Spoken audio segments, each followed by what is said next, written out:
everybody, it's Deborah, and as promised, I want to do something a little bit different this week. I kind of was spinning my wheels about recording a podcast because I'm not getting a lot of stuff finished. I'm working on several projects, but they're big projects, like my blanket and my big shawl, and those are kind of what I've focused on, so I haven't gotten much done to show, so I was kind of not finding the motivation to record, and I wanted to because I miss visiting with everybody. But Nancy, I think, suggested why not do a little bit of a episode about my farm, and I thought, oh great, yeah, I'll do that. That'll be cool.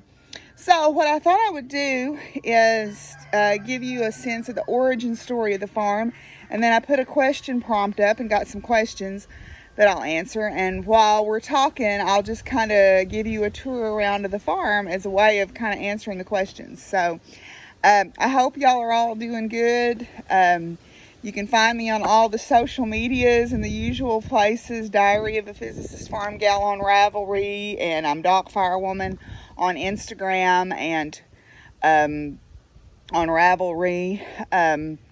And then my usual warning about Twitter: I am a fairly socially liberal Democrat, so Twitter's probably not the place you want to follow me at this point in our world history. But everywhere else, I keep that stuff kind of to a dull roar. I do have a farm Facebook page if you find this interesting and you want to see more stuff about the farm. It's Buckthorn Farms. So, okay, so Missy had asked right off the bat, how long has my family lived on this farm? And that's an interesting question to which I don't exactly know the definitive answer. I can tell you how long we have owned this farm, but I can't tell you how long we've lived here, and I'll tell you why. My father's family lived here at least for I'll be the fifth generation to live here at least on either his father or his mother's side. Because they lived here, my grandparents left here after World War II and moved away, but they didn't own the land at that point. There was a community of people that lived here, and essentially it was a tenant farmer situation from what I understand. I don't know exactly who owned the land, but I know that a lot of the people, the family lines from around here, have ties to living in similar situations where there was a small community of people that all lived together in pretty close proximity to each other on a piece of property, and they farmed it for someone. In the case of this farm, they grew cotton, which to me is insane because I think about cotton being a bottomland, wetter ground crop, and this old mountain is none of that. It is everywhere you turn there is a rock. The topsoil is fairly thin. It is not good land for cropland. But what they did do with it is they terraced it where the water would stay in the terraces, and they would grow cotton along those terrace lines. So the terraces, you can still see evidence of those when you drive out in the field. I don't know for how many generations exactly my dad's family lived here. I know that at least on both his father and mother's side, it was his grandparents' generation that was here. I know that his great-grandfather, who would have been my great-great-grandfather, was a federal marshal and lived in town on his father's side. On his mother's side, I think they always had kind of lived out in this area once they moved into this area. That's about as far back as I know. Now, how long have we owned it? I do know the answer to that because my grandfather moved away after World War II because there was no jobs in this area, and he had some experience working at the arsenal at Pine Bluff, which is where they made chemical weapons, and they did a chemical weapon disposal site there for years and years after that. But he moved to Tulsa, Oklahoma, and began to work in the oil refineries because the oil booms had started happening out in Oklahoma. And he worked for what used to be DX, and then it became Sunray DX, and now it's Sunoco. But he worked for them and worked his way up fairly high in the company as a blender. He worked doing the different blends of the petroleum. And he retired at 70 years old and wanted to come back to this land.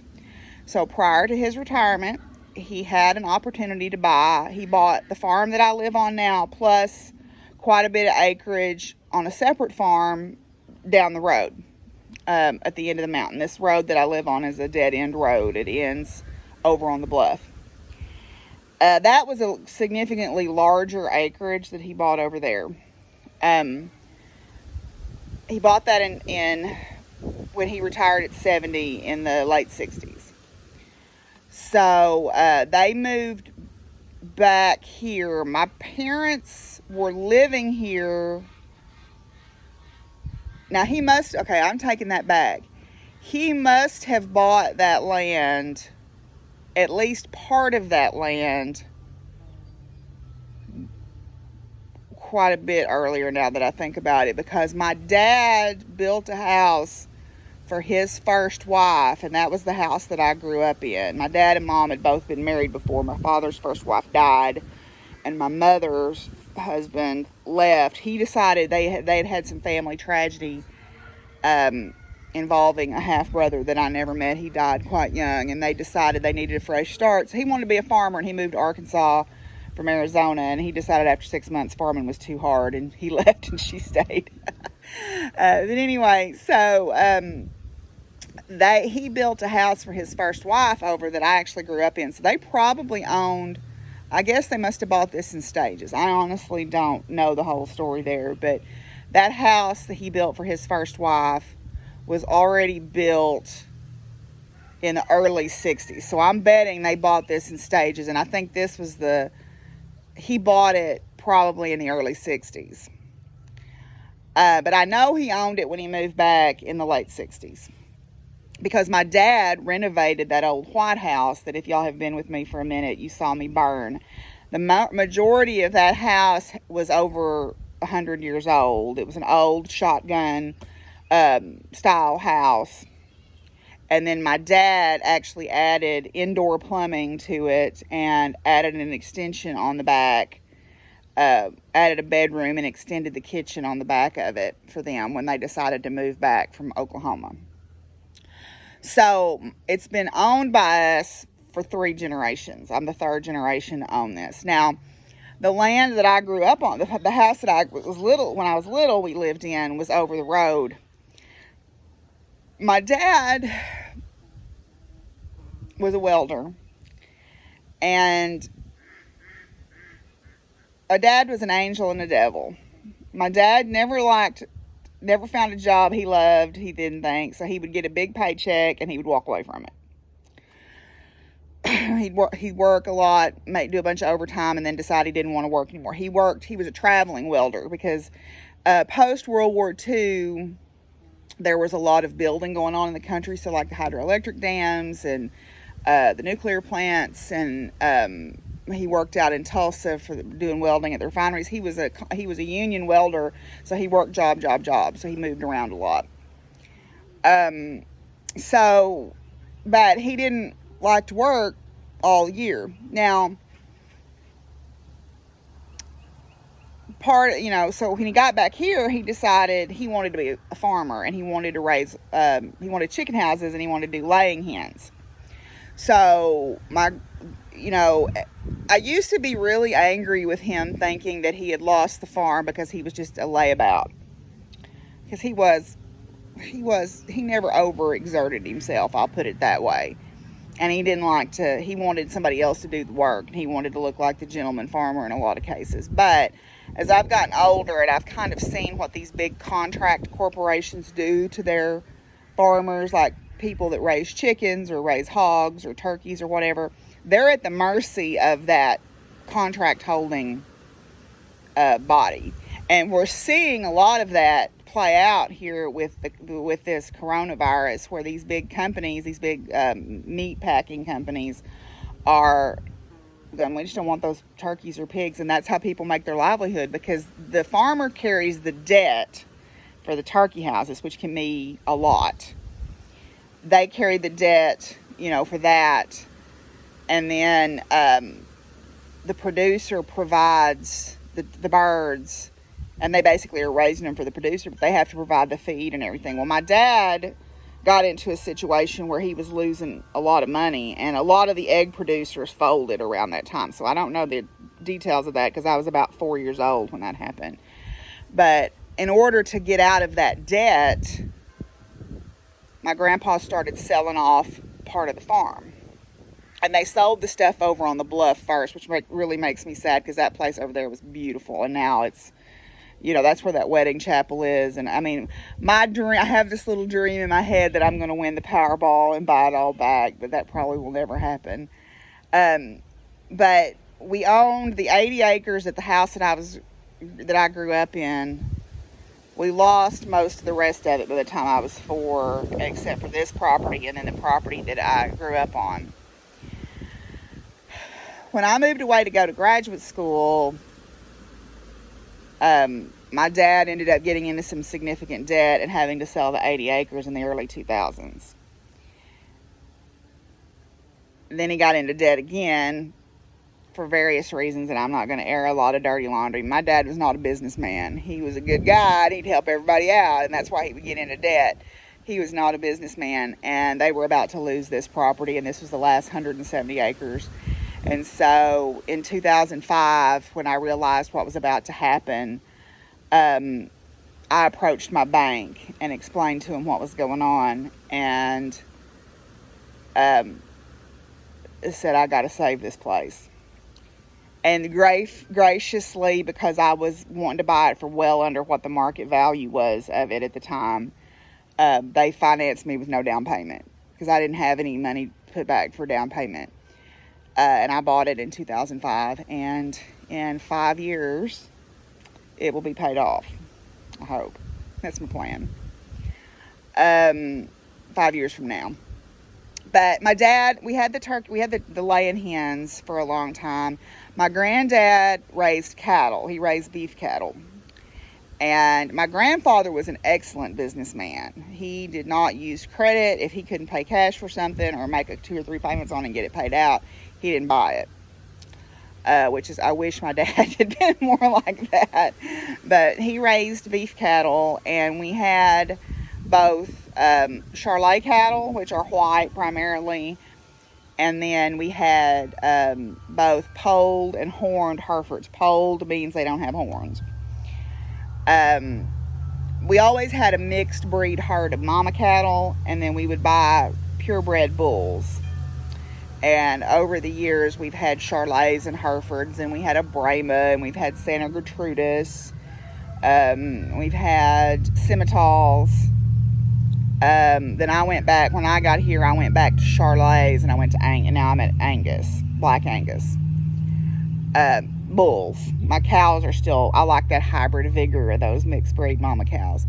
But anyway, so the long and winding answer is, I'm the 3rd generation of my family to own this land, but we've lived here on my dad's side for at least 5, probably more if I knew a way to find that out. My mother moved here, as I mentioned, in the 60s, so her family is primarily from Oklahoma and Arizona. So so they did the laying houses for a while. They were going to do pulpwood, which is not the logs, it's the paper pulp logs, which are much shorter. We had an old big 1-ton truck we called Homer, and my dad and mom did pulpwood for a while, and then dad was going to help grandpa with the cattle, and that's kind of what he ended up doing. And I used to be really mad at him for not working, and I've come to probably realize that, my parents were older when I was born, so I think my dad got to where he couldn't weld because he couldn't see well at night. and the welding messed up his eyes a little bit. And welding is a physically demanding job, and my dad had really bad knees, partly because of the way we're skeletally built, and he didn't go to the chiropractor and get orthotic inserts, and part of it is because my dad was a little bit of a rounder when he was younger and might have had his knee broke in a bar fight a couple of times. So, but anyway, so that is the story. I bought it in 2005 and have done what I've done ever since. So let's take a look around, and I'll tell you some more about once I got it, sort of the more modern history of it. Tyra asked what was the most difficult part of being a farmer. You know, a lot of it is just work. It's just hard work. But the thing that I get the most aggravated about is when stuff doesn't work like it's supposed to. Like, for example, flat tires on tractors, or batteries that are not charging, or fence that needs fixed, or whatever, you know, just that kind of stuff. My two biggest things that I get aggravated about are things that don't work like they're supposed to. Like, for example, here we are. This Ford tractor battery is a year old. For some reason, it is not charging. I don't know exactly why not. I have had it on the charger. There's probably a loose wire, but I can't see it. And I don't have enough knowledge, honestly, to know what to check next. So I just keep fiddling with the charging terminals and going by the noise that the charger is making. And I can tell if it's charging or not then. But this tractor is about 35 years old. And it is hard on batteries for some reason, which tells me there's probably an electrical fault. See, that's what I'm getting right now. That's more than I was getting yesterday, so that's something. So I'm going to let it sit on the charger for a little while and see if we can get it to charge. But then, the other complication that has happened with this one is that front tire, I don't know if you can see it, is flat as a flitter. Because now I know it's leaking around the valve stem, which means I need to take it off and go get it repaired. However, somewhere my bumper jack has walked off. I think my dad probably loaned it to somebody. I haven't used it in a long time, but it probably got borrowed and never got returned. So that is, to me, the most difficult part, is when things that are supposed to be working are not working. And that's just life. But that's the most difficult part. To get some cruciferous vegetables, I've got, this is collards, and then these two are cabbage, and these two are collards. So yay, they're starting to look pretty good. I've got to make sure I put some stuff on them to keep the cabbage worms from getting to them. I'm gonna do a little tour. Don't judge. I haven't mowed lately. I do the weed eating, and then I have someone that comes and mows the big parts for me. But to give you an extent, my front yard is actually the corner of what used to be cattle pasture when my grandparents built this house. So the road is right here, but I'll kind of show you around. So there's the road. That's the corner down there, and then this is the road. This is the road. So my front yard actually goes all the way to that corner, but I stack my hay down in that part over there, and then I park my tractors. I wish I had a tractor shed, but I don't. So right now, so my tractors are parked there. We come along here. So that's the road frontage. And then this is the front yard with the cats. Big oak trees. So, yeah, so that's my front yard here. And we'll kind of talk about all the stuff that's in it here in just a minute. Okay, so to kind of tell y'all the more recent history since I've owned this place, that'll tie in nicely to Sally's question about what kind of livestock, how do I decide what kind of livestock I want to raise. And that'll tie into telling you what happened since I bought the place. So on April the 18th, 2005, I became the owner of this place. And I had always intended, or not always, I lie. When I moved away from here, I never thought I would want to come back here. I don't know why I thought that, because I always loved this farm, but I never really figured that I would be able to come back here. And I spent 13 years in Oklahoma between graduate school and working, and I always said that I spent 6.5 years trying to figure out how to get away from here and 6.5 years trying to figure out how to get back here. And so when I came home, I wanted to raise horses. Hi guys, got my little buddies here. Hi guys, this is Snickers, and then this is Leaf, and she's looking for a treat. I bought the farm. The cattle at that point still belonged mostly to my dad. I had some, but they belonged mostly to him, so that he would still have an interest, something to keep him doing something, and he would have a source of income. Because they didn't either. My mom had a little bit of a retirement from working at the school, but my dad had never put any money back other than just a little bit of Social Security, so that would give him a little bit of an income. So the plan was I was going to raise horses, and oh, there's fence post. I'm going to need that tomorrow. But I wasn't going to raise. I was going to raise horses like I like to ride, and I like to ride English or dressage, hunter jumper, harness type horses. And so that was my plan. Well, because of the economy kind of crashing around that time, horses became luxuries. So I got in the horse market at exactly the wrong time. And I at one point had a herd of about 25 pretty nice brood mares, and then was just losing money, and the writing was on the wall. So I sold them to places that I knew where they would be safe. I'll give Snickers a little carrot here. And I kept Angel. And this is Angel right here, actually. She came with me from Oklahoma. So I sold the rest of them, or gave them away, or whatever, to places where I felt like they would be safe for the most part. Hi, Trixie.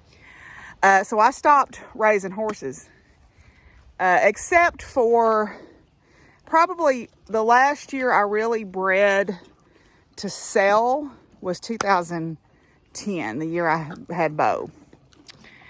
And by that point, I had decided I didn't want to do it anymore for the retail market, because people around here, to be quite honest, don't want to pay for a good horse. Because at that point, horses had gotten really inexpensive, and you could literally buy a horse for, oh, you're going to just take that out of my pocket? Okay. You could buy a horse for $20. You could go eat at McDonald's and just about buy a horse with your change. And that's sad. So the market was not good, and I just realized that it was not a place that I wanted to be involved in, because I didn't like the idea of my horses going somewhere that they weren't going to be safe and well taken care of. So I decided that I wasn't going to do any more breeding. The other thing that happened in 2009 was a pretty rough year in terms of just things that happened here on the farm. Chips, as you can tell right here, he only has one eye. He lost his eye in 2009. I had 6 pregnant mares and ended up with 2 foals on the ground that year. I had a couple miscarry. I had a foal that was stillborn. And then I had a pretty cute little baby that was about 8 months old. And we have a mountain lion up here, and it got to chasing the horses or scared them. And he ran into the fence and broke his neck. So I ended up with 2 live ones that year. And Then in June of 2009, there was a bad storm that came through, and there was a lightning strike, and it killed 7 of my young mares. They were all young. They were all professionally trained. Here you go. And that just took the wind completely out of my sails. So Bo was the only baby I had born in 2010, and I didn't breed again until I bred in 2015 for Trixie. Here you go, Pumpkin. You want it? Okay. So the horse thing wasn't working out. Also, in the meantime of that, my parents, I thought, had told me about all of their debts when I bought everything in 2005. But I guess being as parents try to protect you, even if it doesn't make any sense, they still want to try to protect you. I don't have any more, buddy. I don't have any more.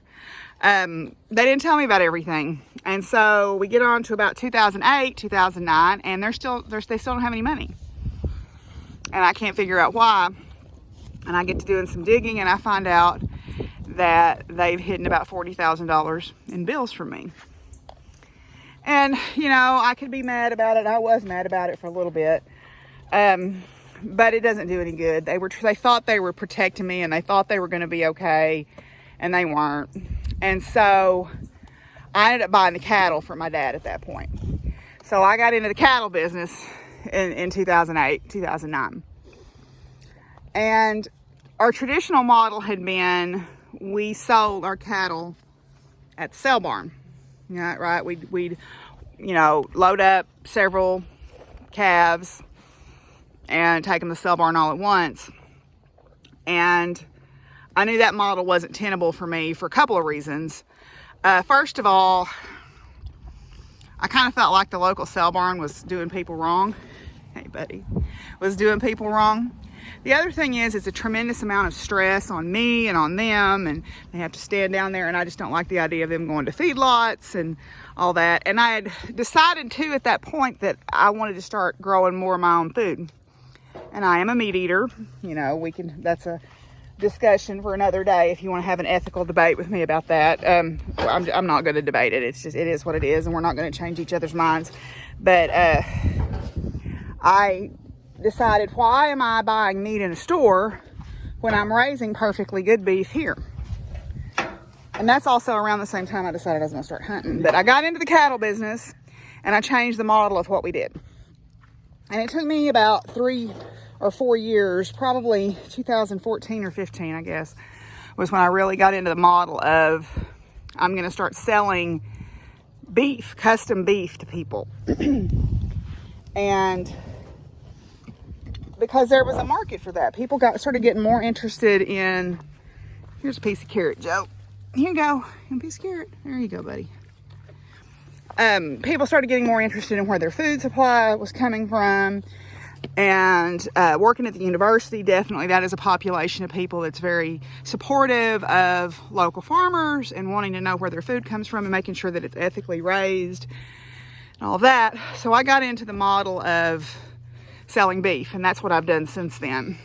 So I still raise beef cattle, but I sell them a couple at a time now, and have a processor that I take them to myself. Now, is that easy to do? No, it's not.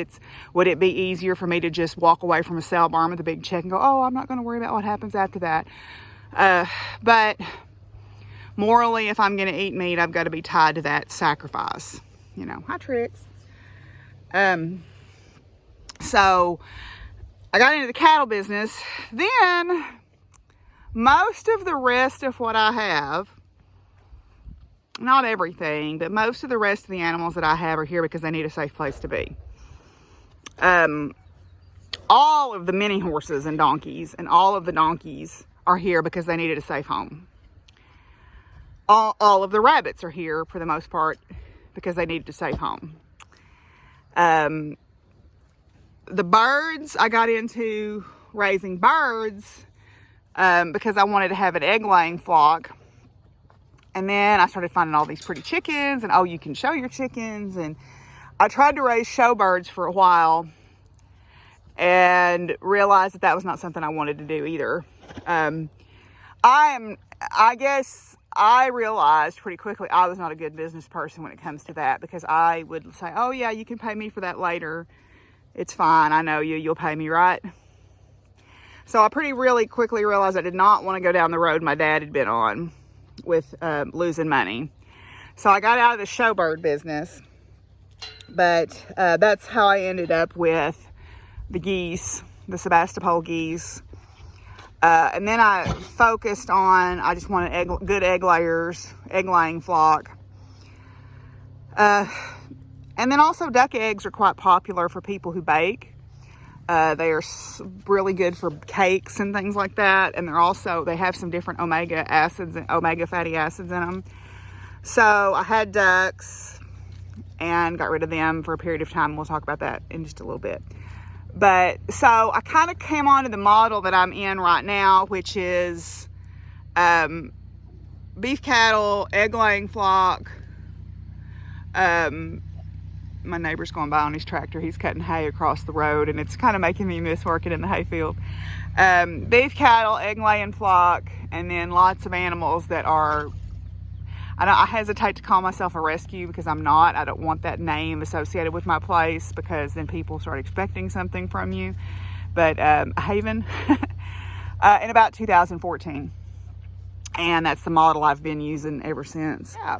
So that's pretty much how I make the decisions. Now, as far as the breed of horses that I raise, I like Appaloosas. I think they're extremely smart and good-minded. Paint horses too, but excuse me, hey Dregs.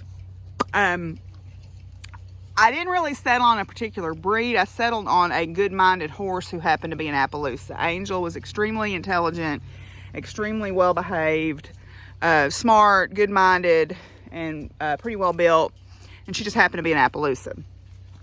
And so when I was breeding, I just tried to buy smart, good-minded brood mares and find stallions that I thought would complement that. In terms of the cattle, I'm on Black Angus right now, because Black Angus is a name that people know and they recognize it, Black Angus beef at the store, but it's also a good quality beef producing breed. So that's why I've got that. We had Simmentals for a while, and the reason people like Simmentals is they're born small and they grow out quickly.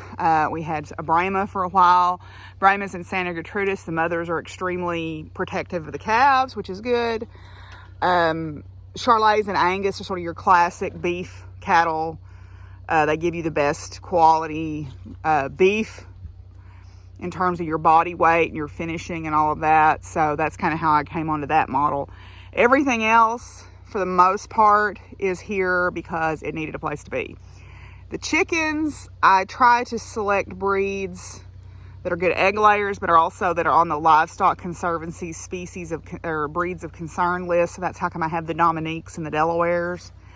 And then the turkeys, I just like turkeys because I think they have a fun personality.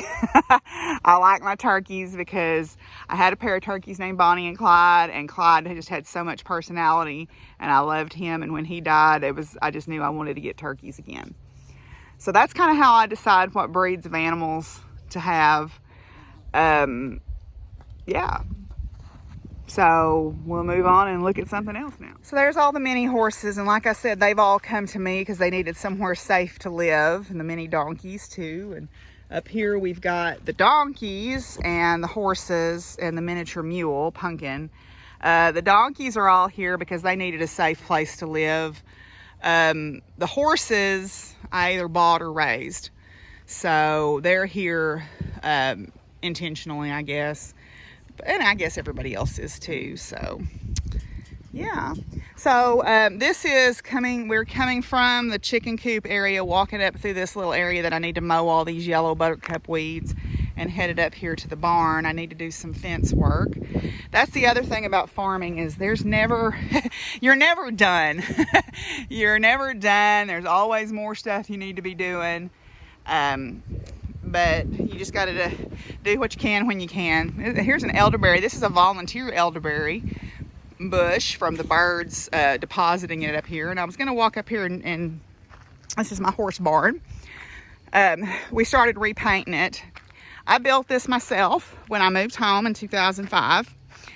My dad sat up here in a lawn chair while I did the foundation. It's built on piers, and so I had to build a bunch of foundation forms, and then I had the foundation poured, and then it was a kit. So it was kind of like Lincoln logs, put it all together, and I need to do a little bit of repair work on it. You'll see that sagging right there. I need to fix that. There's a rotten board there.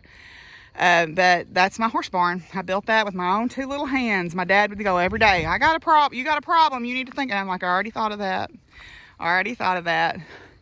My dad was not a very demonstrative man, but I think he was pretty proud of us for getting this built. So that's my horse barn. It's got 6 stalls and a tack room and a foaling stall in it. So, which is where these guys had their, well, no, actually they didn't have their babies in there.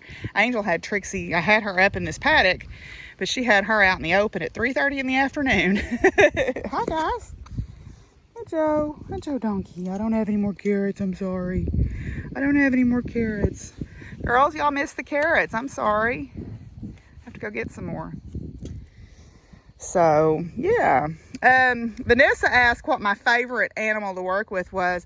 It's got to be my equines, probably. I mean, I love all my animals, but my equines are my favorite. And I say equines because I love the horses, but if you want something that's got a lot of sense, these donkeys have a tremendous amount of sense, and so do mules. Now, Pumpkin, the one scratching her hiney there, is a mini mule. She is a cross between a miniature jack and a miniature mare, so she is a mule technically. She's half donkey and half horse basically. But I do love working with my equines. It's always been a dream of mine to ride upper level dressage, and this little mare right here is going to be the one that can get me as far as I can get. I think this is Trixie. She is 4 years old this year, and we're getting ready to start her under saddle. She is Appaloosa crossed with Oldenburg. Her daddy is a stallion named Saint's Kindred Angel that's won a bunch of awards, and his babies have won a bunch of awards, so she's my pride and joy. But I love all my equine because they just have so much sense. Donkeys are so smart and so practical and so sensible. And don't you just love those ears? Don't you just love those ears? Hi, Pumpkin. Hi, Pumpkin. Yes, I see all of y'all. Oh, I know. Oh, that's Chips. Hi, guys. Hi, guys. So, definitely love working with them. I love horse showing for fun. I try not to get into it so deep that I get super competitive, because then I don't enjoy it. It feels too much like work. But, and this is why we can't have nice things, because Chips is scratching himself on the fence. But yeah, they're definitely my favorite. But I do enjoy showing at the fair. I enjoy showing the chickens and the rabbits and all of that stuff. But in a perfect world, if I had all the money in the world, horse showing, I would like to do harness work, harness horses and dressage. Those are my 2 things. So yeah, I see us. And I have this dream of breaking these donkeys to pull buggies and breaking those mini horses to pull buggies. That could be a lot of fun, right? So Vanessa, that kind of answers your question too about which animals do I like working with. My equines definitely are probably, other than the cats and dogs, are high on the list, just because they have so much personality.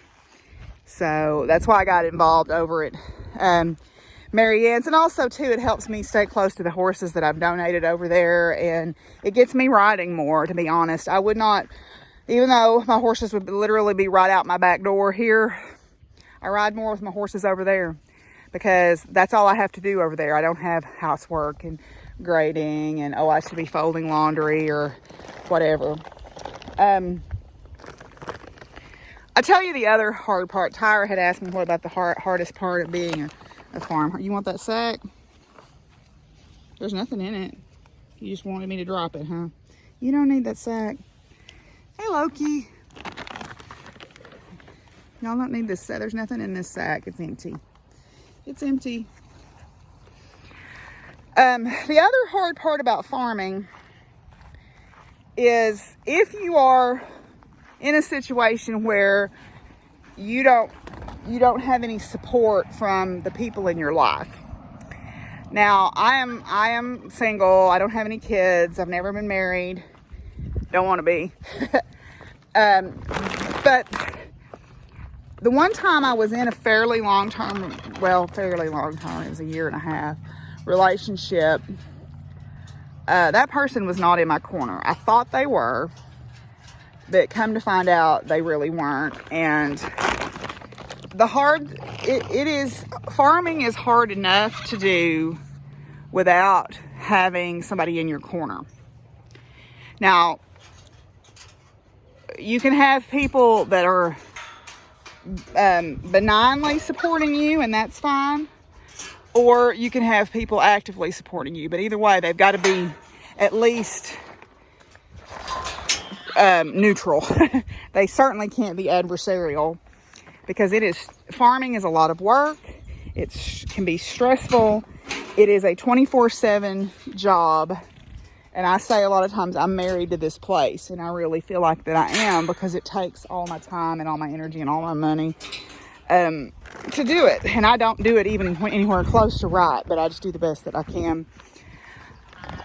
So that's the other hard thing I would say, is if you are in a situation where you don't have any support. So, okay, I think I'll walk around and show y'all a little bit of what's growing around here. Here's Miss Deborah, her first day on Champagne. And Champagne hasn't been worked as well as she should have the last couple of months. So Miss Deborah's taking her for a spin, and she said she's a good girl.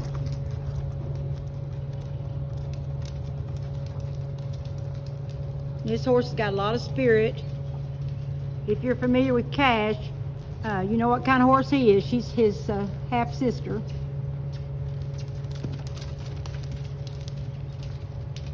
Pretty. Pretty. Good girl. Good girl. Not bad for first try.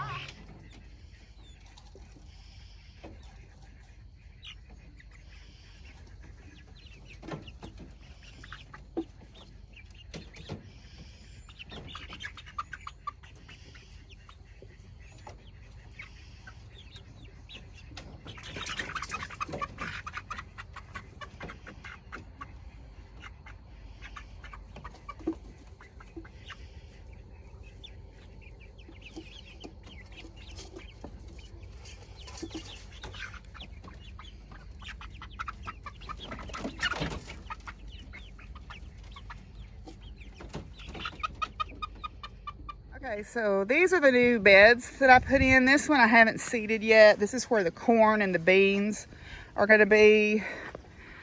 We've got peppers, although the chickens got in that bed and dug up a couple of my peppers. I'm going to have to replace those. Strawberries. We've got some tomato plants here in this bed. I've got this bird netting around it to try to persuade the chickens to leave it alone. Tomatoes, eggplant, tomatillos, more tomatoes and peppers, and then these are seeded with different squashes. I need to mow. I'll do that probably tomorrow. So, but I also am trying to put more fruit trees in this area, and then because eventually I'm going to put a garden somewhere else. But I'm planting fruit trees. Now this is a flowering quince. This is a bush that I dug up as a tiny little thing at an old house place that they were getting ready to mow down and poison. So my friend Tim called me and he said, hey, do you want some of these bushes down here? So I dug up 2 of them. This is one of the 2. Did that about 2 years, 2.5, 3 years ago, and it's big and beautiful now. It doesn't produce any fruit, but it blooms in the spring, and it's one of the earliest blooming things we have, so I like it for my bees.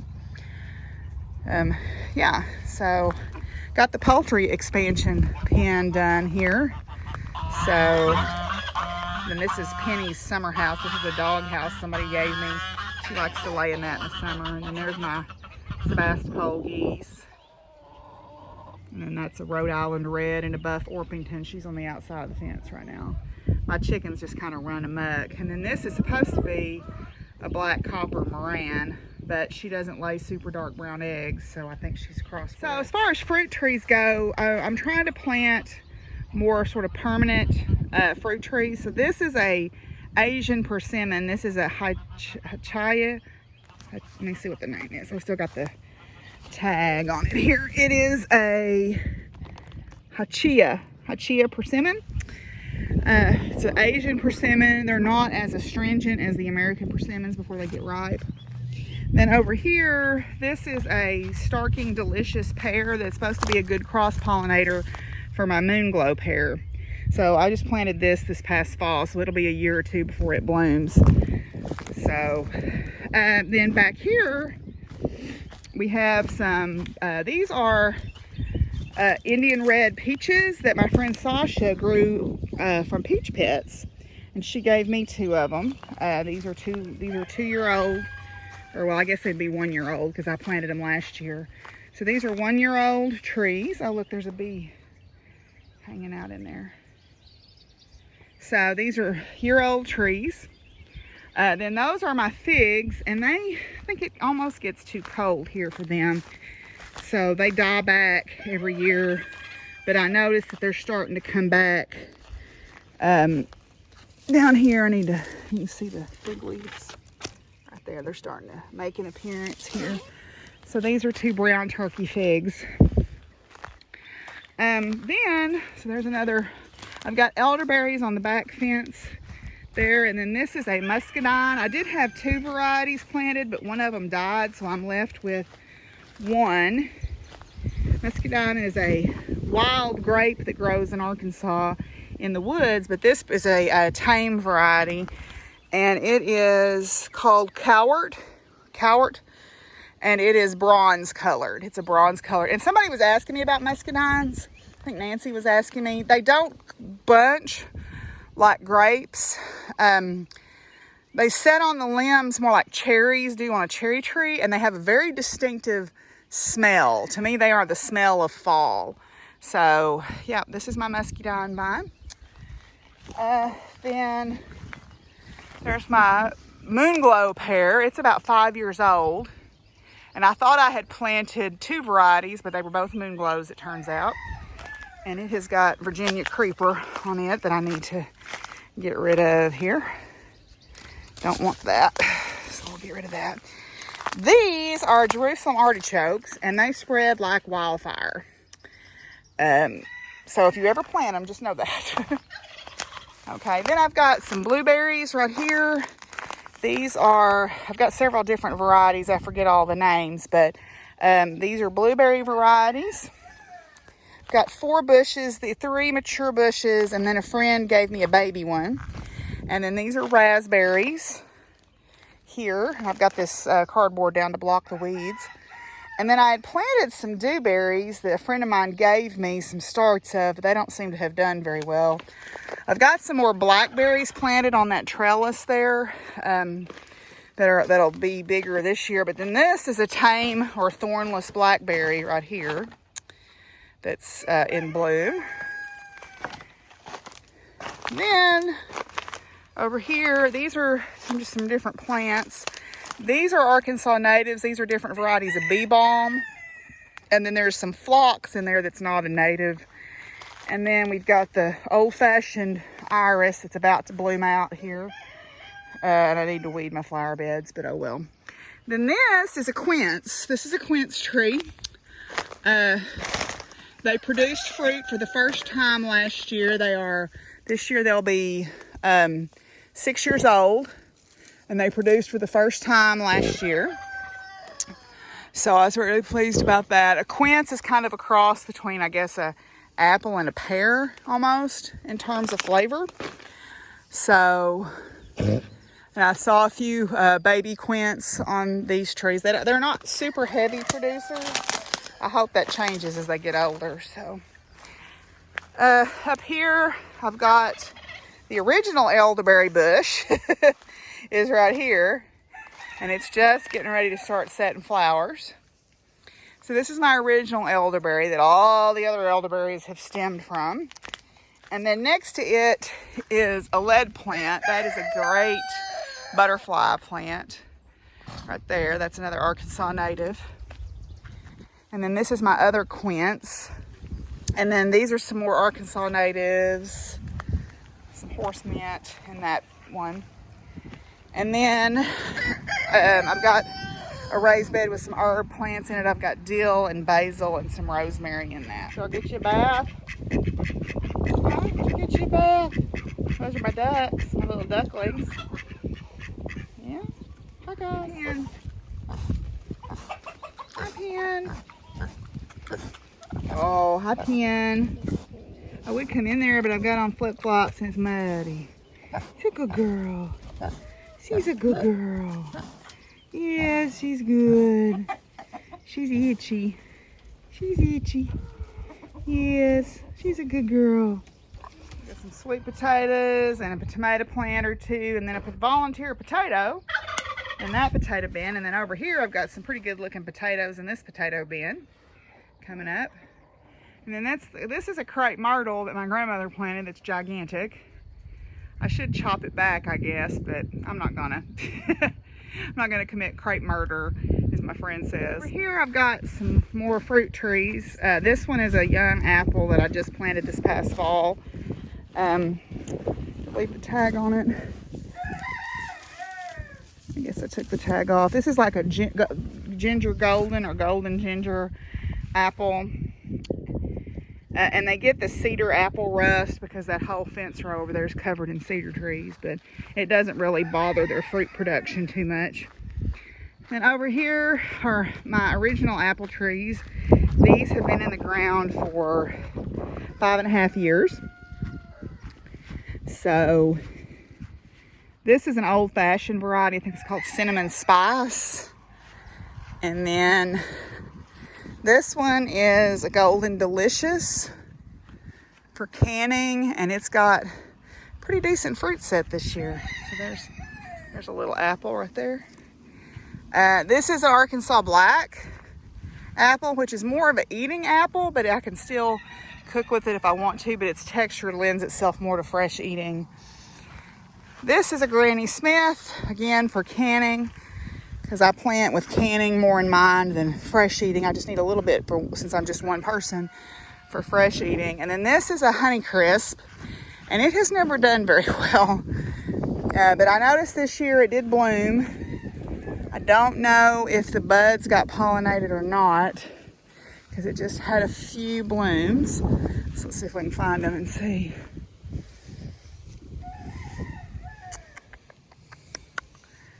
Looks like maybe not. I tried to plant the right pollinators for everything, but this tree has never been very thrifty. And so I might just need to do something different with it. But I'm going to give it a little bit more time. It may take longer to come into maturity. You know, fruit trees take a while. So, yeah. And then over here, underneath the big oak trees, I've got sort of a woodland garden going on. I've got a redbud, an old rotten bale of hay that I won't move because something likes to live in it. Some dogwood varieties. That's a beautyberry. That's a Carolina buckthorn, which is a native also. Some native dogwoods and some species dogwoods. And then this is my nectarine tree, and it actually has pretty decent fruit set this year, despite there being a freeze on it. I've gone through and thinned. I'm gonna have to spray. I spray with horticultural oil. I try not to use hardcore chemicals on any of my trees. I'm gonna thin that one right there. You have to thin your fruit if you want decent sized fruit. So I'm gonna pull some of these off. But yeah, so that's my nectarine. It actually has pretty decent fruit set. That's exciting. peony or a peony, as my grandma called them. Martha Stewart would not be amused. This is a plum tree. It's a year. I just planted it last fall, so this is a plum. And then there's my comfrey. I grow things in these mineral tubs for my cattle. I drill holes in the bottom of it and grow stuff in there. It works pretty well. This is a collard that's from last fall that's gone to seed or going to seed. And then some lettuce. And then back here, this is a cherry tree. And I planted it here so it'd be a little bit protected because cherries don't like how hot it gets here, so they sometimes don't do well. But this one is supposed to do okay in this zone. So I'm hopeful that it will do well. This is a pomegranate bush. They make the little pomegranates. I was actually doing some research about other types of pomegranate trees I could grow. So I'm going to try to maybe order some different varieties. We'll see. And then back here, we've got more of my little woodland garden area. Back here, that's a buckeye that I planted last year for luck. This is a fall blooming witch hazel. So Hamamelis virginianus. Here. This is a hackberry tree that volunteered itself over here. Oh, and I've got a volunteer mulberry tree. I'll show y'all. I was going to order a mulberry tree, and it turns out I have a volunteer over here. So this is a little mulberry tree that's growing up, and the way you can tell mulberries is the leaves have these unique, they have 3 different shaped leaves on them. They have the lobes, they have the one that looks like the mittens, and then they have this shape too, all on the same plant, and sometimes even on the same stem. You can see here, these are mulberries. So, and there's the little unripe berries, they're coming on. So it looks like there's quite a few on there this year, so maybe I can get some of those before the birds have them.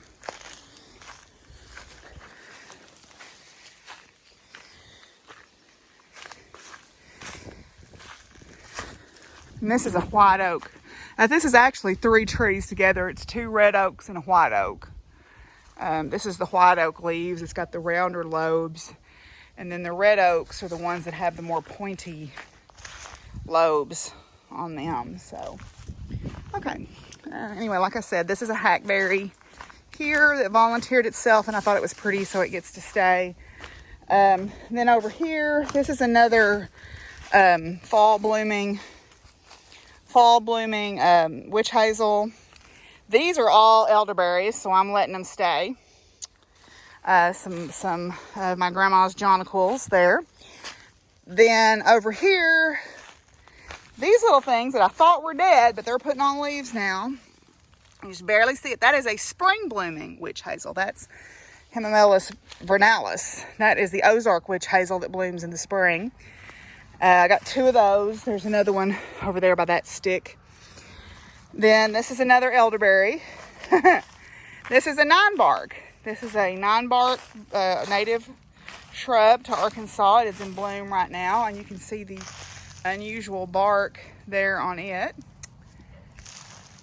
And then more iris, surprise lilies. They're also called naked ladies. The foliage dies back, and then the lilies come after the foliage dies back. And then this is a really old rose. I don't know what it is, but it smells divine. And I have cut back this canopy here to give it a little bit more sun. So I don't know how well you can see that color there. Beautiful pink, and the smell is just heavenly. So I take the petals off of this. And dry it. Dry them to make different balms and tinctures and stuff like that. I've pulled a bunch of Virginia creeper off this. So that's a little walk around my yard. It's a work in progress, obviously. I need to do some weed eating and mowing and move some more brush. But yeah, so I got into the model of wanting to raise more of my own food more seriously in the last probably 5 years. I always have been interested in preserving, even when I lived in Oklahoma, because my mom bought me my first dehydrator when I lived out there. Oh, check this out. This is a lyre leaf sage. You can see the leaves there. It's in bloom right now. I need to dig that up and move it. And I've got my 2 cat friends that like to follow me around everywhere. They escort me all over the place. They'll let me pet them as long as they don't know I'm petting them. And when they turn around and see me touching them, they run away. So I haven't quite gotten them brave enough to let me take them and get them neutered. But we're working on them. I have all of these cats because people dump feral cats out of here from town by the truckload. So some of them ended up here. Yeah, I got more into the model of wanting to raise more of my own food about 5 years ago and preserve as much as I can. You know, to me, gardening on a small scale is as much work as gardening on a big scale, or a bigger scale. I shouldn't say a big scale. I never want to do a market garden. But if I was going to raise a garden, I decided I'd raise enough to where I could can or freeze or whatever.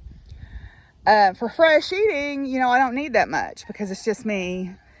And so I don't need that much, but I thought, well, I might as well grow enough to can or preserve. I've always been interested in that. Now, when I was a kid, funnily enough, where my garden is at now, my grandfather had a big garden. Well, we had 2 gardens. We had that one. Well, really 3, because we had that one. We had one behind the house that was more like small stuff.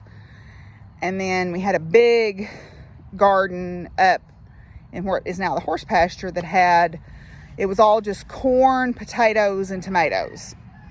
And then one year we grew peanuts. That was the canning garden, and that was, the big one.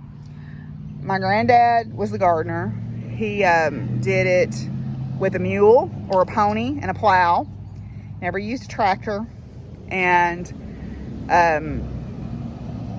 road's busy today. Decoration up at the cemetery is coming up, I guess is why.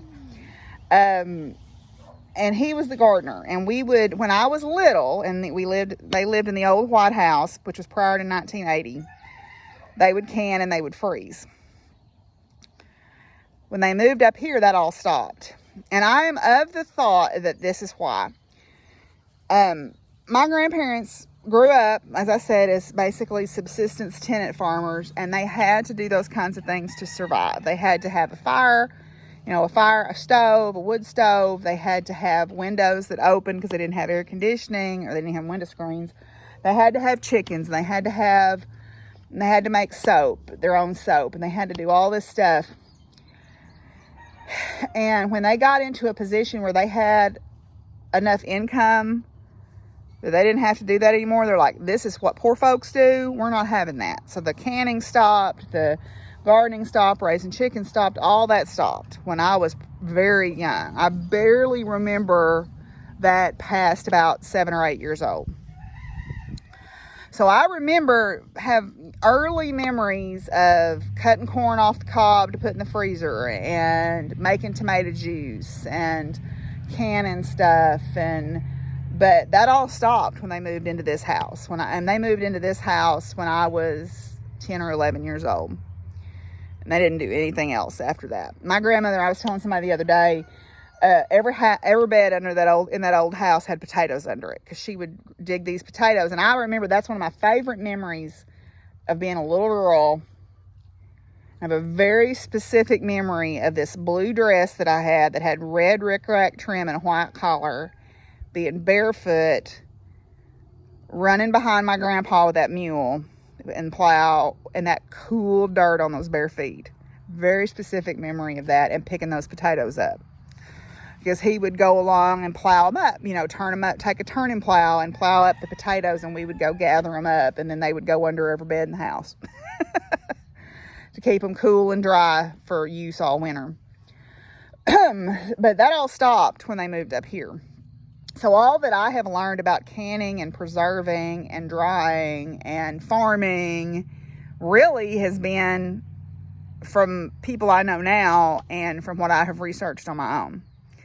Luckily, I have a good group of friends around me who are also kind of in the same boat, and we're all kind of learning as we go, and we help each other. I've got like Lisa and Jason I've mentioned before. They do 4-H and they help me with my animals. Sometimes they tell me about stuff, and she makes soap, and so I ask her questions. My friend Chris out in Oklahoma, I can ask questions. My friends Tim and Jason, they help me on my farm. Mr. Taylor, who's my neighbor, he helps me some. He's who him and Jason are the people I buy hay from. So, luckily, I've tried to learn as much as I can. I listen to experts. I try to find good sources of information. Luckily with the internet now, you can find a lot of bad information, but if you're discerning, you can find a lot of good information too. And now I've kind of become the people that people ask questions. My friend Scott just bought a pressure canner, and he's been asking me questions about canning broth and doing all this. And, this time where we have been forced to slow down during this social distancing, I think has been good in a way, because it makes us kind of evaluate what we know and what is important and everything. And I think building a community, even if it's a long distance community, is important. I have a friend that is a baker, and he's helped me perfecting my bread baking skills. But all the things that I have learned, sort of these homesteading things, they weren't really passed down to me. My mom did help me with my sewing, but her best advice was just do it. Get out there, make mistakes. Don't be afraid to mess stuff up, rip it out. No one dies. It'll be fine. So I just kind of learned it from experience. And, now I think back on it, I've got, 30 years now experience at a lot of these things. And so it's kind of weird to be the person that people ask questions of. But yeah, so that's kind of how I came into growing a lot of this stuff. I tend to have overly ambitious plans, but I'm hoping that the raised beds this year let me stay ahead of the weeds. We'll see.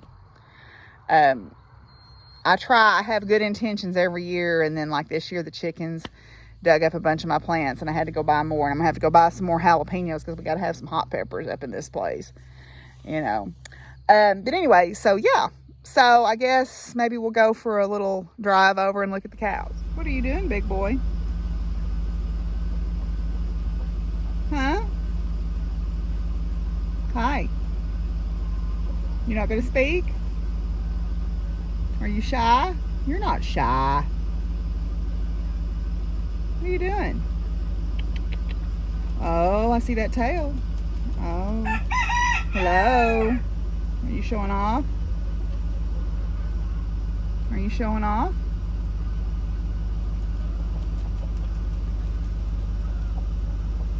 Hi. What do you think, Reese's Pieces? You not gonna talk? You not gonna talk to me? You're a pretty boy, though. You think you want to go to the fair this year? I think you could be in the fair this year. You're very handsome. You can't get in the truck with me, though.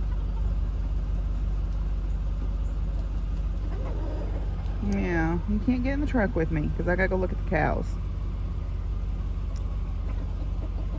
Hi.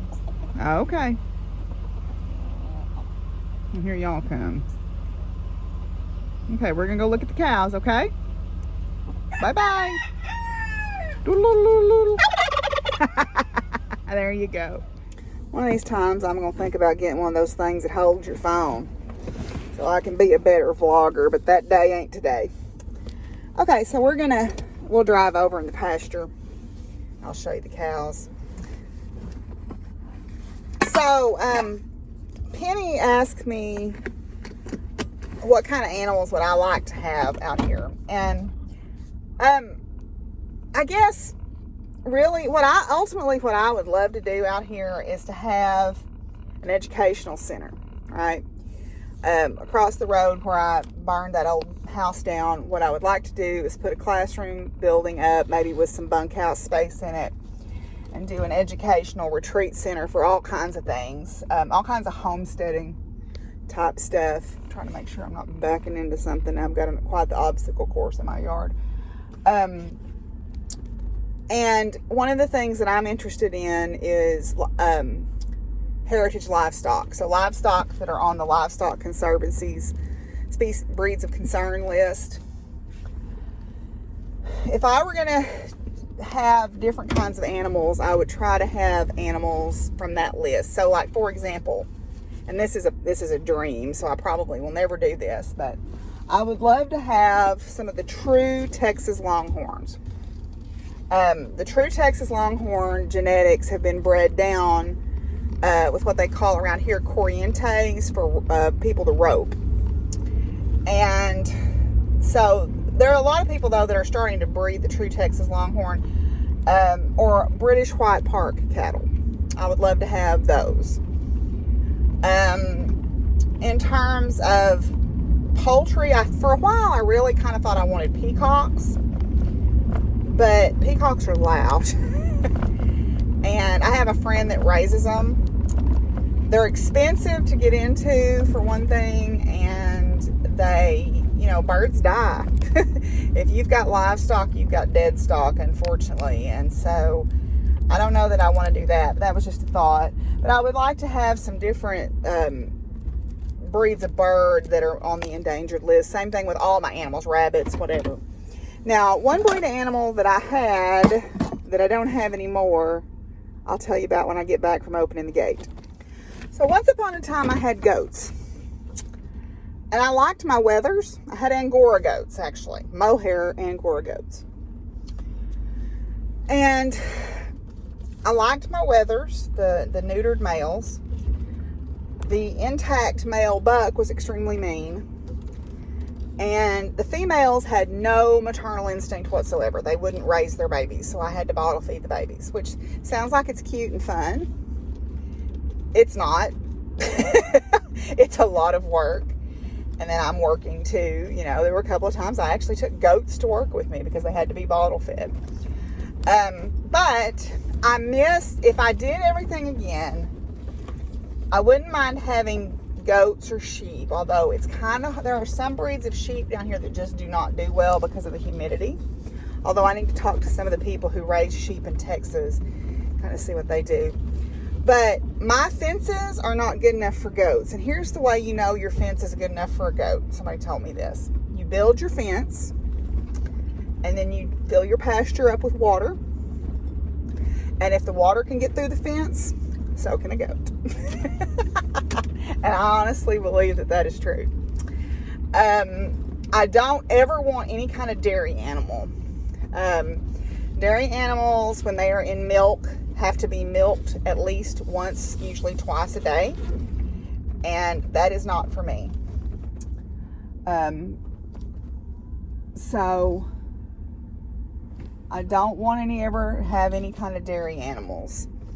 But I would like ultimately to have more animals that are on the Livestock Conservancy list of species or breeds of concern.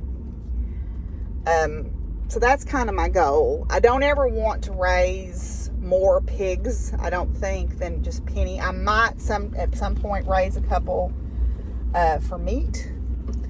But I'm not set up for those right now either. So right now, until I do some things differently, and once things get paid for, and I can start making some big changes out here, I might do some things differently and raise a couple of pigs for meat. If I do, it'll be a mulefoot breed that are on the endangered list. So birds I'm pretty good on. Rabbits, if I were going to do anything different, I like my Flemish Giants. I think I would stick with those and maybe get Champagne d'Argents, meat rabbit, size rabbits. So that's what I would do. So I'll kind of show you around where we're at now. We're over in the cattle pasture. Okay, I'm gonna try to drive one-handed here. So this is one of our deer stands. I do hunt on my property. Part of it is management for the deer herd, to keep the deer herd healthy. And if I'm gonna eat meat, that's part of it. I've talked about that before. I take enough to put meat in my freezer, and that's pretty much it. I don't trophy hunt per se. So this is my cattle pasture. I do not spray my pastures. I mow weeds, but I let everything bloom because I have honeybees. And I've talked about my honeybees before. And in fact, next Saturday I'm getting my new nuke of honeybees. So I let things bloom. Sometimes I let things get away from me, like I've got all these blackberry bushes here that have grown up that I need to mow down. But right now they're blooming. They're wild blackberries, so they don't make very big ones.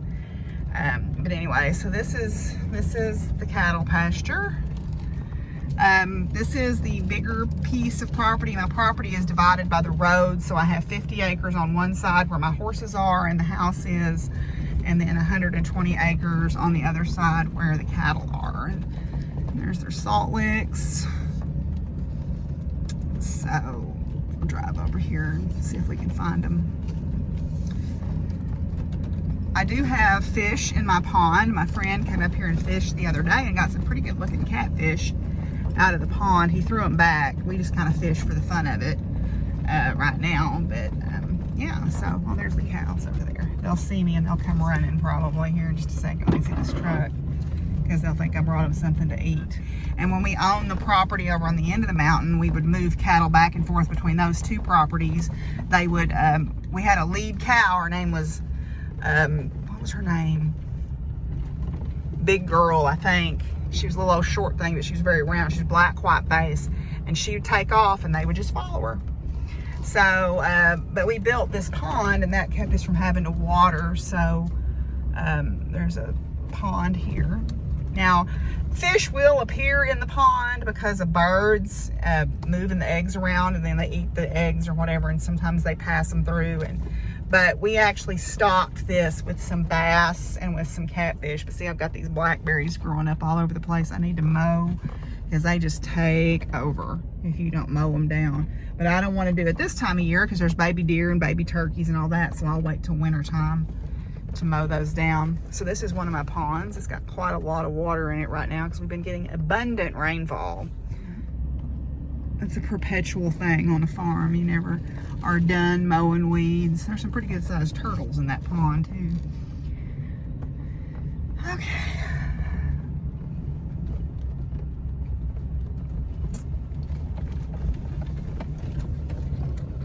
Oh, here they come as promised. They're like, hey, the truck is here. It must have food.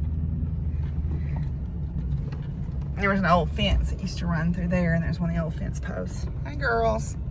So I've just got mixed breed cattle, as you can see there. There's one of my steers that'll be ready to go to the processor this year, and then we got some babies. The little black one was last year's baby, and then the little light colored one beside him was one of the first ones from this year. So they're trying to make me stop because they think I've got something to eat. They're just starting to shed their winter hair and get slicked off.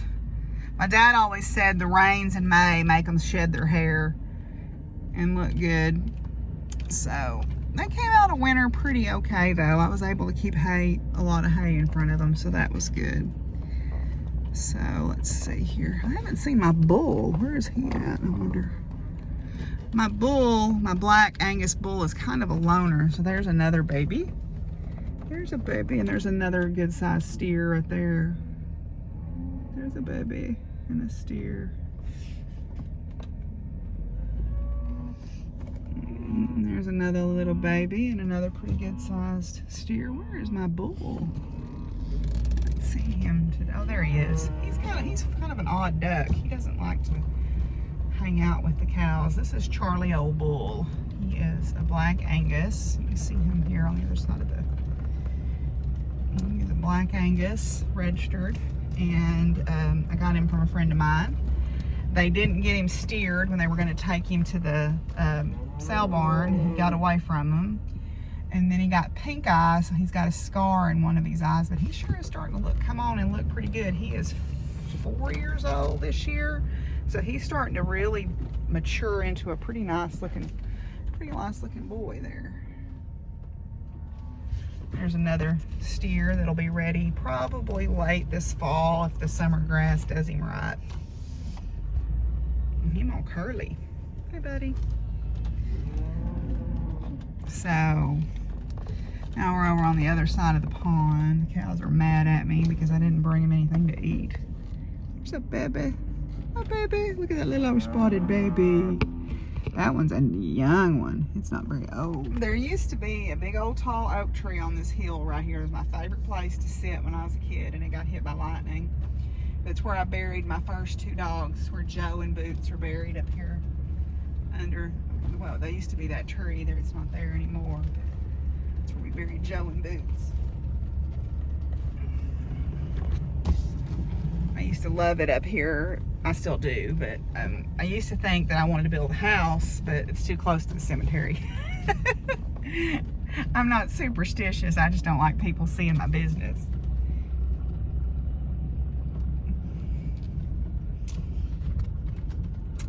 So this is now my property is about 40% woods. So I'm showing you the open parts of it, but I go off in the back, on the back side of the mountain in the wooded areas too. So this is the other field where we have a deer stand. There's another stand right there. And there's some beautiful, I'm really fortunate to have some beautiful mature trees on this property. This tree right here is the most beautiful tree in the fall of the year. It is so gorgeous when it turns color in the fall. But this, I think I was helping somebody's kid do a leaf collection one time. I think I've got like 8 or 9 different varieties of oak trees just in this field alone. So I'm very lucky to have these big, mature, beautiful trees. Got mud on my window there where I got stuck the other day. Oh, we'll park over here in the shade and see if the cows will come up a minute. Check their eyeball them all anyway, so.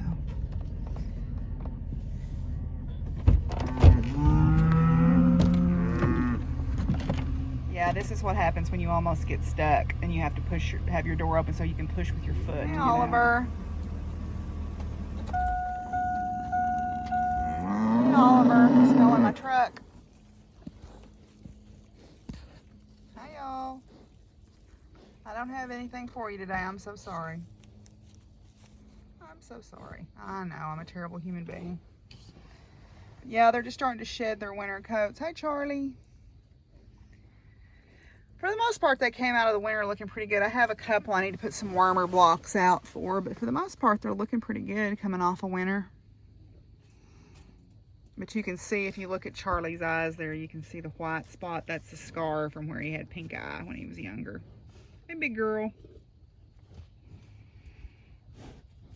Oh, you bossy.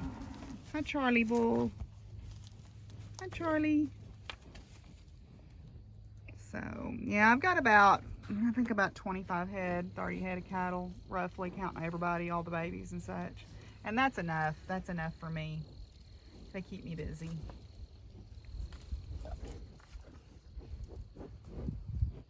Hi there, little baby.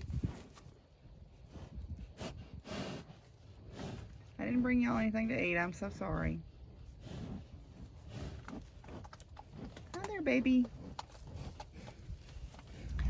I got my first cow when I was 5 years old. I had a little cow named Lizabelle, and she died when she was about 22. I think I was in grad school when she died. So I had cows pretty much my entire life, or a couple anyway. And now these are all mine. Cows can be extremely aggravating because they always want, they are the ultimate believer in the grass is greener on the other side of the fence. So they have all this land to roam on and they want what's on the ditch bank. And so that's really frustrating for me because I'm constantly having to look for where they've made another hole and where they've made another hole and where they've made another hole.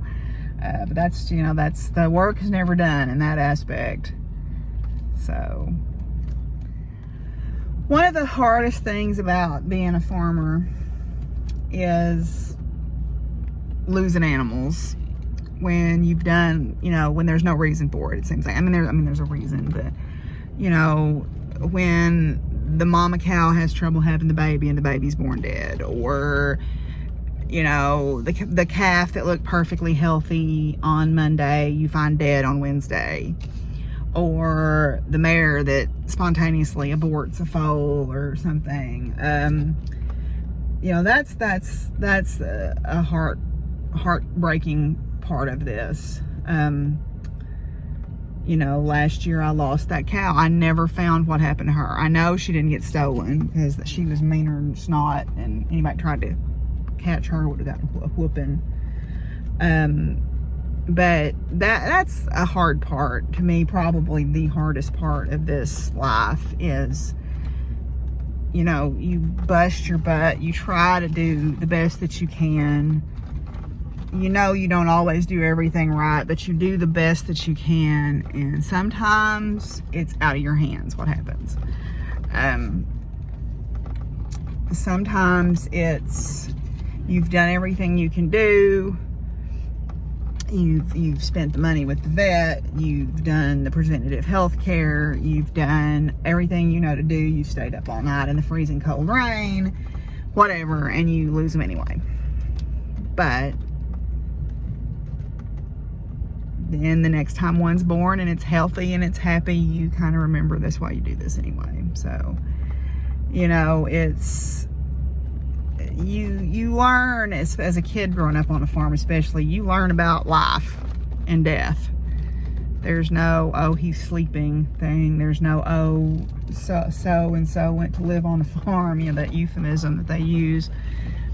And there's none of that. You learn about life. You learn where babies come from. You learn how babies get made. You learn about death. You learn about life. And I think that's a valuable aspect of having grown up on a farm. Does it make me a little rough around the edges? Yeah, probably so. I'm going to be the first to admit that I am not a delicate flower. But that's okay. I don't mind that. And that's part of the reason why I was talking about the partner thing. You know, it is, until you live it, you don't understand how much work it is. And you don't understand the emotional cost and the besides the financial cost and the labor and everything. That's the one thing. There's never enough money on a farm. There's never enough time, and there's never enough help. Especially doing what I do by myself. You know, that is a challenge at the best of times. I'm looking for a baby calf. I hope it's okay. But you know, you do it because this is a devotion for me. It is not a job. It is a devotion. So you do it because you love it. Found you. Boy, you're an independent little cuss. You just don't even listen that mama's hollering for you. You look healthy and happy though. This is the most unusually colored baby I've had in a long time, and it is the most independent thing I've ever seen. It runs around and does its own thing, and it doesn't care what mama thinks or anybody else thinks. Most baby calves would be, you know, running right with mama, and it's like, no, I'm gonna lay here and chill. But mama's hollering for it, and it's like, nah, I'm good. I'm good. See how it's colored up? It's kind of frosty. I used to have a bloodline of cows that we called specklebird babies, and they were colored up like that. So I guess specklebird lives on. Like, they got stuck again. It is so wet this time of year that if I accidentally drive off where I've put hay, I just spin on top of the ground. But I got out. Right, I would have missed out on all these beautiful wildflowers. So, yay. My bees love them, so it benefits me in the long run to have them.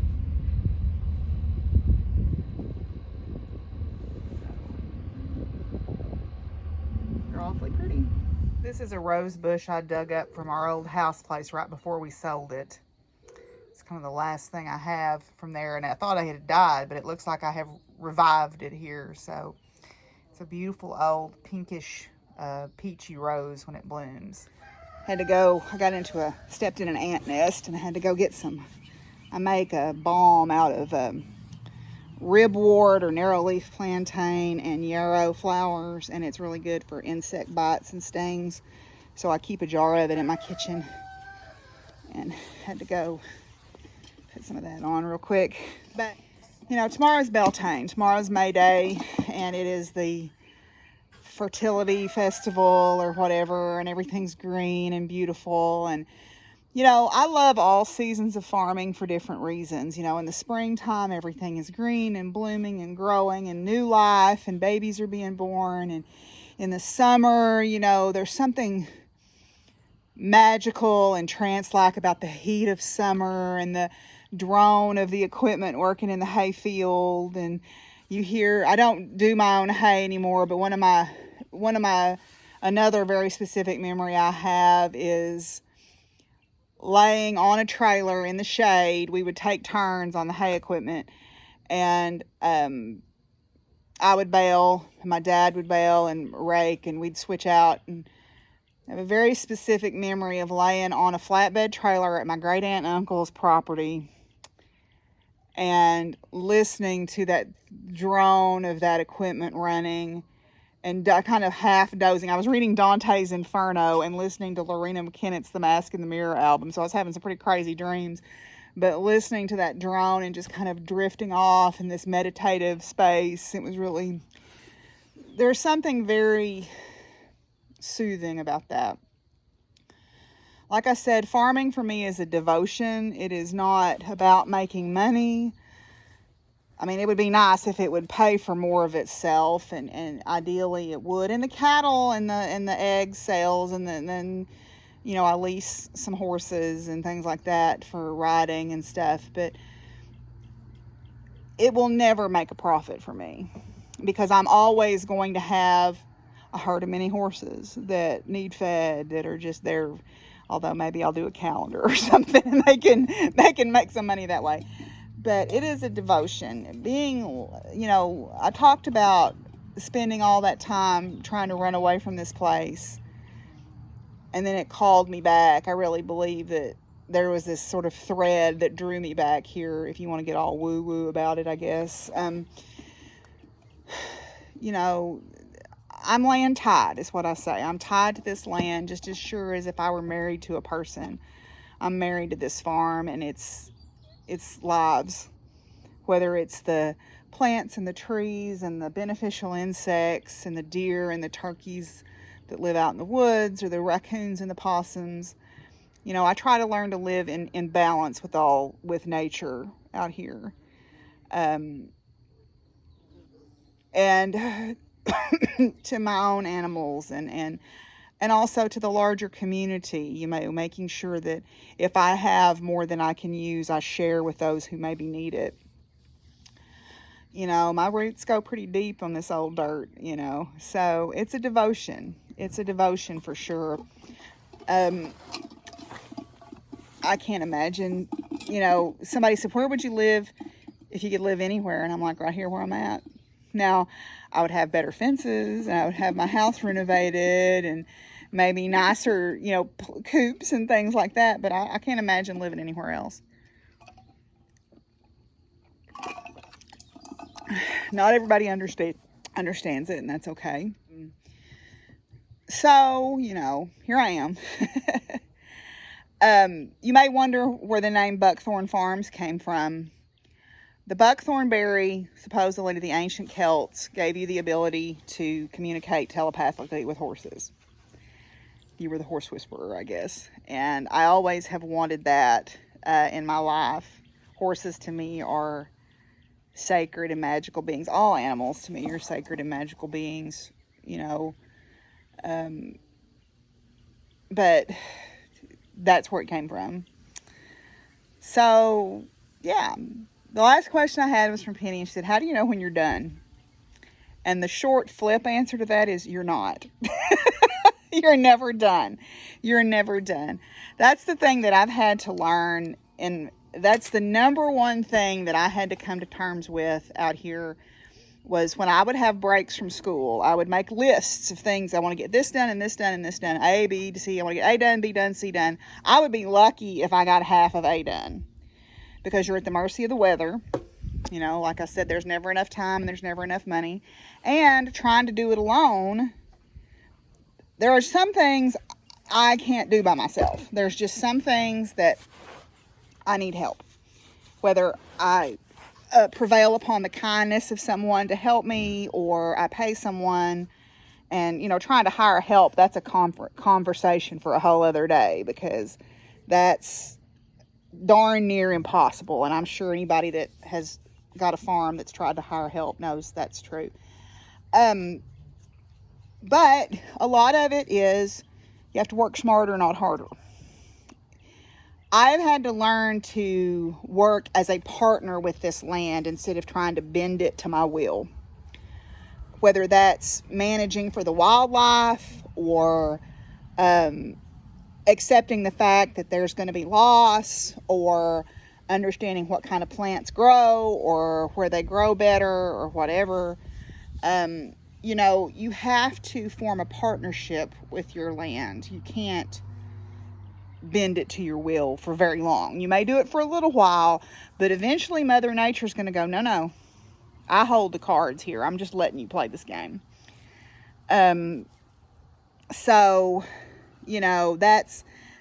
learning that you're never going to get everything done that you want to get done in a week or a day or whatever, because it always is going. I've learned that it always takes at least 50% longer than I think it's going to do a job.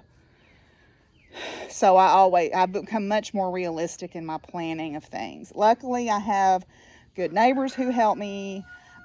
Jacob, who I've talked about before on the podcast, comes and helps me. He likes to work out here, and he's a hard worker, which is good. And some things I've just had to learn how to do by guile and by use my wits, like building those raised beds with those heavy poles, physics, man. I got me some levers and some simple machine action going on there, and I got those where I wanted them.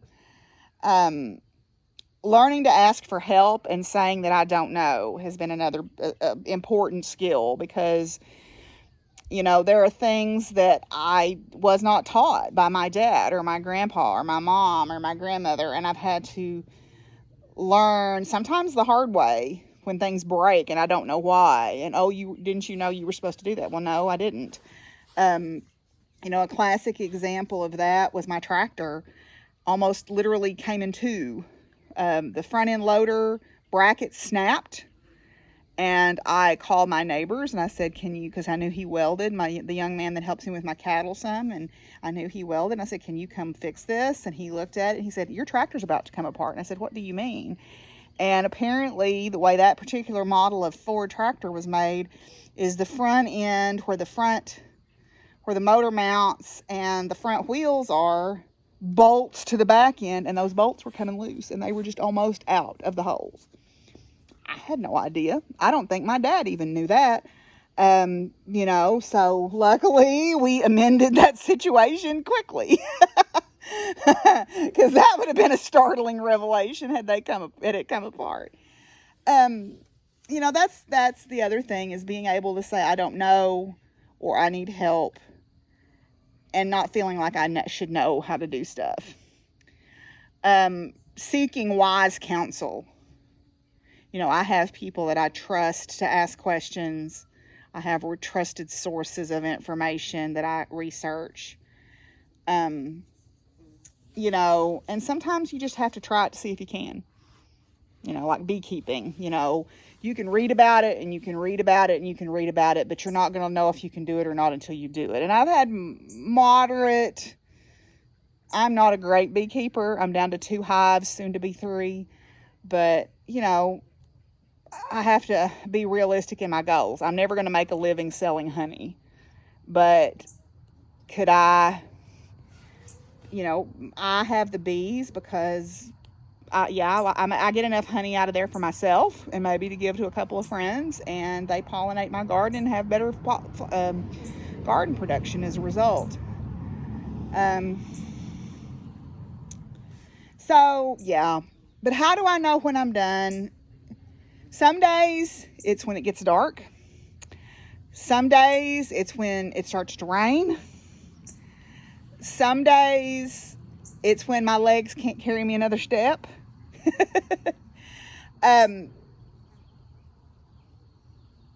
When I'm working, some days all I get done is I come in, I feed, and I water, and I make sure everybody is breathing, and that's it. Some days I have a list of things that I want to get done. Like I have projects, and we're going to try to get as much done on this project as possible, like finishing the coop or finishing the poultry expansion or fixing the fence. Like tomorrow, my friend Tim is going to come up. He works thirds, and he's going to come when he gets off work at 6:30, and we're going to walk my back fence line because I've got a hole somewhere that cows are getting out. And my neighbor told me, he said, they're not bothering me. He said, but what's worrying me is they're getting out on the road. And I can't have that. I don't want that. So, yesterday I walked down the road and fixed every area that I could. That's going to be a winter project where I'm just going to have to go through there with a chainsaw and clean it up and replace fence posts and stuff. That's fence building and fence fixing is a never ending saga. That's just the way it goes. You're never done. It's never done. There are always things that could be done better. There was always repairs and maintenance that you could be doing. And then this doesn't even count housework. I mean, forget the house, cleaning house, doing laundry, feeding myself. Some days you just have to say, today it's enough to feed and water and everybody's healthy, and that's it. And I'm going to go do crafts.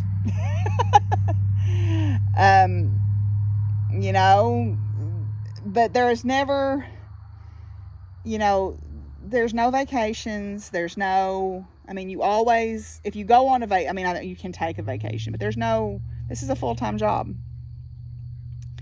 in the sense that there's always something you could be doing. There's always weeds you could be pulling or fence you could be fixing or, ponies need grooming and feet trimmed and, you could be spraying your fruit trees. So I just try to make lists. I make lists in soap on my bathroom mirror. And then that way I'm looking at them and I'm thinking, okay. And to me, the mental preparation is probably 50% of the battle of I've got to do X, Y, and Z when I get home, or I've got to do X, Y, and Z this week. And you do it because you love it. I can't imagine another life than this one. I'm not as y'all know, I do not identify as a Christian per se. I am a spiritual person, and I believe in something beyond this life. But "And God Made a Farmer" poem is pretty accurate. Y'all have probably heard that, but it's pretty accurate. You live on this land, you do what you do because it is a love that is all-consuming. So, anyway, I hope y'all have enjoyed this little tour of the farm. I think I've answered everybody's questions. And I hope you're not disappointed that this is not a regular episode, but we'll get back to that probably next week. I'll do one next week because I'll have some stuff done maybe by then. I hope you're all doing well during this unusual time in our history of humanity. I hope that this has given you some food for thought. Support your local farmers, especially your independent small farmers, and especially your farmers. Support them as best as you're able to. And I appreciate y'all watching. I hope y'all are doing good until I see y'all again. No Willie this time. Sorry, he's in the house. He doesn't get to come out here where the birds are because he chases them. Until I see y'all again, y'all be good to each other and take care of each other. And peace out, y'all. Bye.